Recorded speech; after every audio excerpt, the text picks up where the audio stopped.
Hey guys, how's it going? This is Fixer Med. Welcome back to my high yield genetics review series for the USMLE Step 1, NBME CBSE, and NBME CAS examinations. This will be part 8 of my multi-part video series covering the entire discipline of genetics in a high yield but comprehensive manner. So without further ado, let's go ahead and get started on today's content. So today we'll be primarily focusing on genetic counseling. Let's talk about the principles and techniques involved behind it. Genetic counseling is a process that helps individuals and families understand and adapt to the medical, psychological, and familial implications of genetic contributions to disease. Some principles include empathy, non-directiveness, confidentiality, and respect for autonomy for guiding genetic counseling. Some techniques of genetic counseling include pedigree analysis, risk assessment, education, supportive counseling, and coordination of medical services to assist individuals in making informed decisions about genetic testing and managing genetic risks. Moving on. Prenatal genetic counseling. Prenatal genetic counseling aims to provide information and support to individuals or couples who are considering or undergoing prenatal testing for genetic conditions as its primary purpose. Counselors discuss the indications, benefits, limitations, and potential risks of prenatal testing options such as ultrasound, chorionic villus sampling, CVS, and amniocentesis. Prenatal genetic counseling offers emotional support to individuals or couples as they navigate the complex decisions related to pregnancy and potential genetic conditions in the fetus. Moving on. Let's talk about genetic drift. Genetic drift refers to random fluctuations in allele frequencies in a population due to chance events, particularly in small populations. Genetic drift occurs due to sampling error during reproduction, leading to the loss of genetic diversity over time. Genetic drift is more pronounced in small populations and can lead to the fixation of alleles, loss of genetic variation, or the loss of alleles. Random genetic drift. Some consequences of genetic drift include increased genetic differentiation between populations and increased risk of inbreeding, depression, or loss of adaptive alleles. Moving on. Carrier testing. Carrier testing involves assessing individuals to determine if they carry a gene mutation associated with a genetic disorder, typically one that is recessively inherited. Carrier testing primarily helps identify individuals at risk of passing on genetic disorders to their offspring, enabling informed family planning decisions and, in some cases, prenatal testing. Carrier testing may target specific genetic conditions prevalent in certain populations or be offered based on family history or ethnic background. Genetic counselors provide information about the condition being tested, implications of carrier status, available reproductive options, and psychosocial support to individuals undergoing carrier testing. Moving on. Let's approach some questions. We have a 32-year-old woman with a family history of Huntington's disease, which presents to a genetic counselor for counseling and testing. She expresses concerns about her risk of developing the condition and the implications for her future family planning decisions. The genetic counselor explains the process of genetic testing, including the potential outcomes and psychosocial support available. Which of the following principles best characterizes the approach of the genetic counselor in this scenario?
Alright, I think I gave you guys enough time here. If you need more time, please feel free to pause the video. If not, moving on now. The genetic counselor's approach in this scenario aligns with the principle of non-directiveness. Non-directive genetic counseling involves providing information, support, and guidance while respecting the autonomy of the individual to make informed decisions regarding genetic testing and its implications. The counselor facilitates the decision-making process by presenting options, discussing risks and benefits, and offering psychosocial support without imposing personal beliefs or preferences. Therefore, the correct answer is D, non-directive.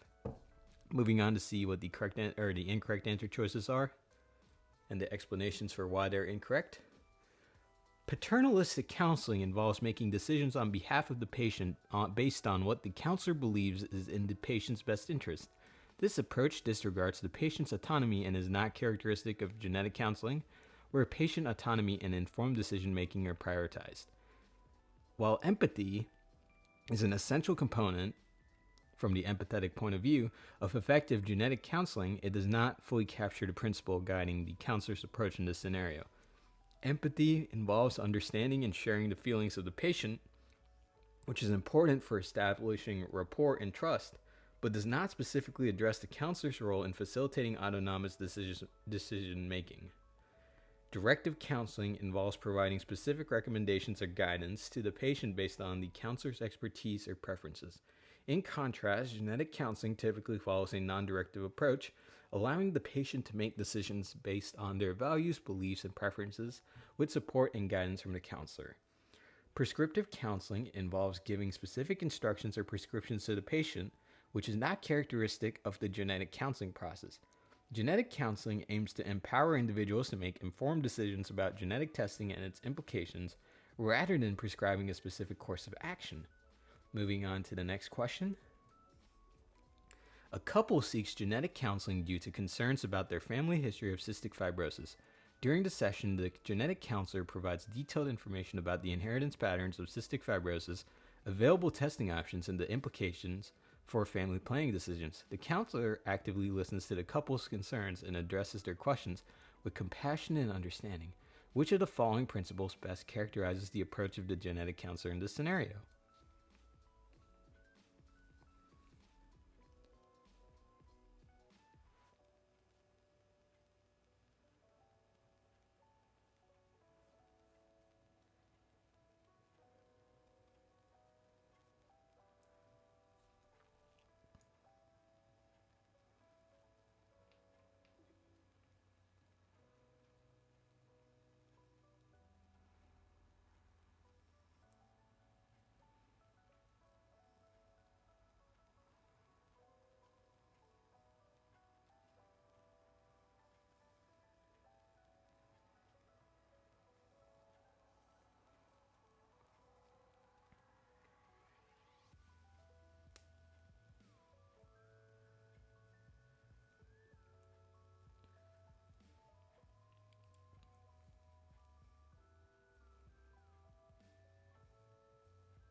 Alright, I think I gave you guys enough time here. If you need more time, please feel free to pause the video. Otherwise, moving on now.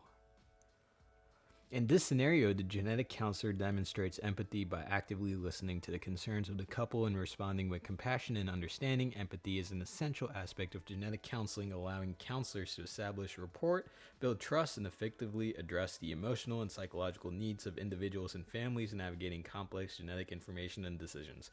Therefore, the correct answer is B, empathetic. Moving on to the next page to see why the other answer choices are incorrect. Paternalistic counseling involves making decisions on behalf of the patient based on what the counselor believes is in the patient's best interest without considering the patient's autonomy. While empathy is an important component of genetic counseling, paternalism is not appropriate as it may undermine patient autonomy.